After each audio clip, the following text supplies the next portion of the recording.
Okay, today's video is on grief. I've taken a nice little pause making videos.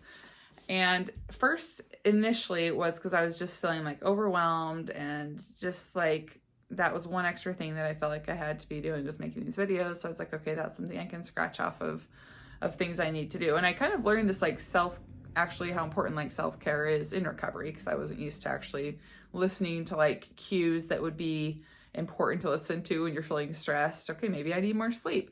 Maybe I need more rest. Maybe I need to have less things on my plate.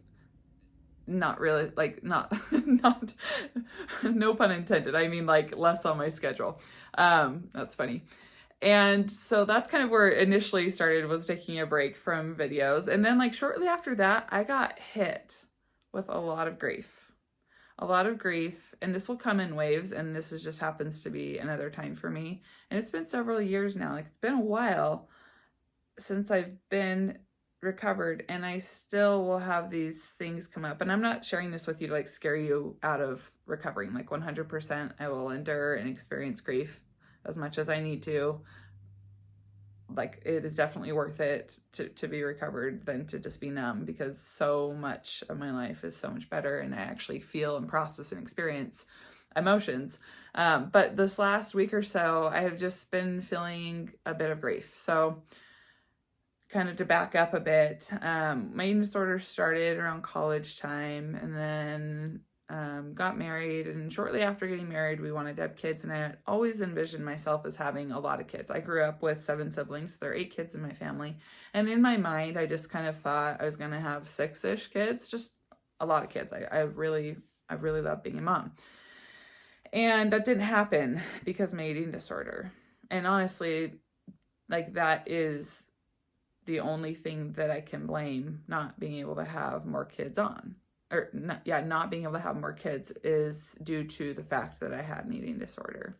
Zach and I were married for 5 years and before we had kids. And during those 5 years, I was doing a lot of fertility treatments. And I did, before we ended up doing IVF, which got us our first 3 kids, I did a different procedure, and I'm not going to go into detail. Those of you that have been through infertility will totally know what I'm talking about if I did go into detail, and those of you that are not familiar will be like, what are you talking about? So I'll just be very vague. But did a procedure that was a little less controlled and ended up getting pregnant with 11 embryos, so 11 heartbeats essentially. Obviously, could not carry 11. Granted, I was also very much still in my eating disorder at this time. Got pregnant with 11, obviously cannot carry 11 babies, to term. And so I had to make a decision, obviously, to save the pregnancy, to selectively reduce down to twins at the time, is all the OBs would let me do. And my husband both were like, you will not be able to carry more than twins given your physical state. And so I had to kind of go through a lot of grief at that time. But looking back now, like, I didn't actually. It was very much, I was numb. And so we selectively reduced down to 2, and I carried those 2 up to 15 weeks. And during all that time, prior to the 15 weeks, I also lost one of my ovaries due to hyperstimulation from that procedure. Anyways, so I lost those twins at about 15-ish weeks. I went into labor, and obviously they were not viable. And again, at the time, I remember like feeling, but not really feeling, kind of like going through the motions of feeling sadness. And since that time, it will hit me sometimes just out of nowhere. Like, I will grieve those babies that I was not able to have full term. And that entire experience was very traumatic for me.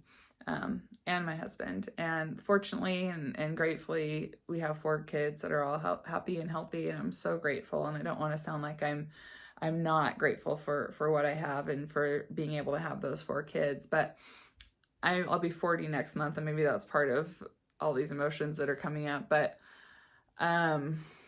I would love to have been able to have more kids, and I think it's hitting me now that's not going to happen. And I so badly wish that Hazel had like another little sibling, and my husband's like, we're done, enough kids, just because he feels so old and He doesn't say it, but because I'm old.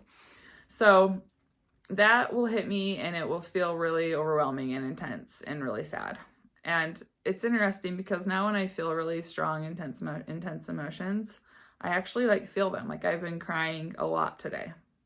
My eyes made me look a little bit puffy. I've been crying a lot today, and it's not, I don't want to say it's like enjoyable to cry and feel sad, but there's some peace of mind in knowing that like that's how I process emotions. I can feel that sadness and I can feel that grief, and it's really heavy for a while, and then I can kind of move past it and I can keep going. What's interesting about all of this though is that it really doesn't impact my eating. It doesn't affect my appetite. Like in the past when things would upset me, it would be like an automatic, just like, I'm going to restrict, I'm going to fix it. That thought doesn't really cross my mind anymore. I don't know why I would do that. Looking back now, it doesn't make any sense to me, but that's part of what you do in recovery is rewire that. So if you're in recovery, which I assume you are if you're listening to my videos, and you're dealing with a lot of intense emotions and you're having these opportunities come at you to rewire, like, whoa, I feel a lot of negative feelings that I don't like feeling. Instead of reverting back to that autopilot reaction of restrict to fix it, well, you can pause, just take a time out and be like, well, look, here's an opportunity to rewire. Here's an opportunity to not do that. And it's going to feel really forced and unnatural to eat when you're really upset or angry or sad or bitter or resentful or regretful, anything like that, any of those feelings. It's going to feel really hard. It felt hard for me in recovery, but I did it time and time again. And thankfully, because of that, now I've been able to rewire that reaction. I don't have that reaction anymore to stress or sadness. So if you're in recovery, I urge you to practice that skill. When you start feeling, you're going to start feeling. As you eat more, oh my gosh, you're going to start feeling so much. And again, this video is not to scare people in recovery. It is part of the process. And if you're in that stage now, good. It's good, very good that you're going through that. But just instead of being like, oh my gosh, this is so awful, be like, well, what an opportunity for me to rewire this. And then down the road, when you find yourself recovered, life is not going to be perfect. I feel like maybe that's not talked about enough, and I don't want to dwell on that, but like, life is not going to be perfect. Life is so much better, and the highs are so much better than the lows, but definitely you're going to still experience life.